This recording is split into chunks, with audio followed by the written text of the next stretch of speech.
An aluminum specimen has a diameter of 25 millimeters and a gauge length of 250 millimeters. If a force of 165 kilonewtons elongates the gauge a length of 1.2 millimeters, we want to find the modulus of elasticity and determine how much the diameter contracts.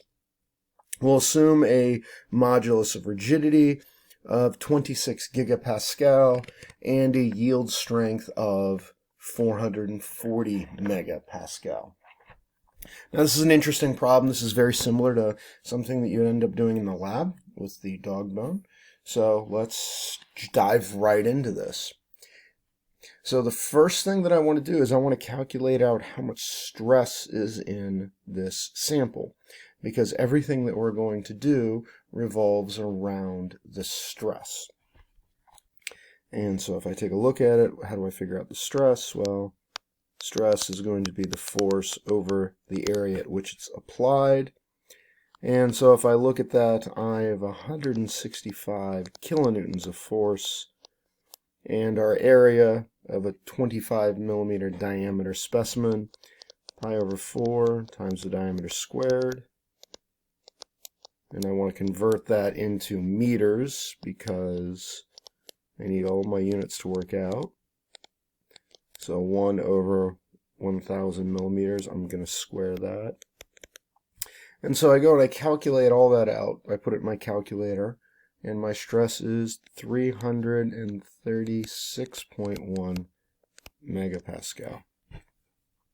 So right from here, we've got a couple of things that we need to worry about, and the most important one, our stress is less than the yield stress. Why is that important? Because that tells us we're in the elastic region of the material, which is fortunate because our equations only work in the elastic range of the material. If we were plastically deforming this, none of what we know how to do, we would be able to calculate out. So quickly, let's figure out what my strain is. And so strain is our deformation over our length. And we know we have a deformation of 1.2 millimeters. I'm not converting this over because I'm just going to put the length in millimeters and it'll all be unitless and great. So we have a gauge length, and the gauge length is the length over which we measure for our sample. So if I take 1.2 millimeters, divide it by 250 millimeters, I get 0.0048 millimeter per millimeter of strain. And from there, because we know that it's within the linear elastic region, Hooke's law applies. Stress is equal to modulus elasticity times strain. We can rearrange this and find the modulus of elasticity of this material is just going to be stress divided by strain. And we have a stress rating of 336.1 times 10 to the 6th Pascal, because we have 336 megapascal. We're going to divide it by our strain. Strain units don't matter because they will cancel out. And I throw that in my calculator. I get 70 e to the 9, or 70 gigapascals as my modulus of elasticity. So now I need to go and I need to calculate out how much my diameter is going to shrink. So we have the longitudinal strain. We're going to need to get the lateral strain to figure that out. And that means that I'm going to have to figure out what the modulus of elasticity is. So remember, we have that equation that relates 2g, E over 2g is equal to 1 plus nu. So that's our Poisson's ratio. Now we have everything here except Poisson's ratio. So if I just rewrite this a little bit and go E over 2g minus 1, that will give us Poisson's. So E is 70 e to the 9 Pascal.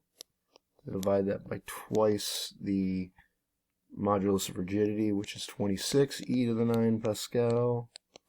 I'm going to subtract 1.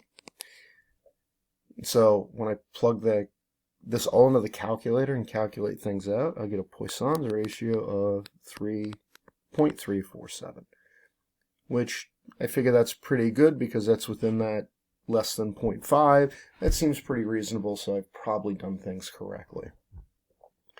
Okay, let's go back now to the definition of Poisson's ratio.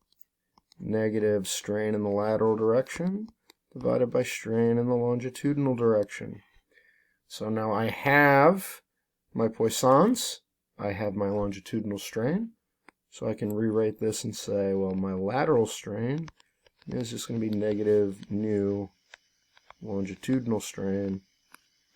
And so if I plug that in, my Poisson's ratio is 0.347. It's negative because it's going to be contracting along the lateral dimension. 0.0048 millimeters per millimeter. It's going to tell me my lateral strain is going to be negative 0.00166 millimeter per millimeter. Once again, it should be a negative dimension because it is contracting, because the lateral direction is where we're pulling the material to extend it in the longitudinal direction. So last thing, let's find that deformation.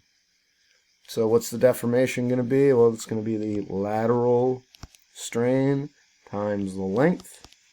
So lateral strain is 0.0166 millimeter per millimeter. Now it's contracting across that diameter of 25 millimeters.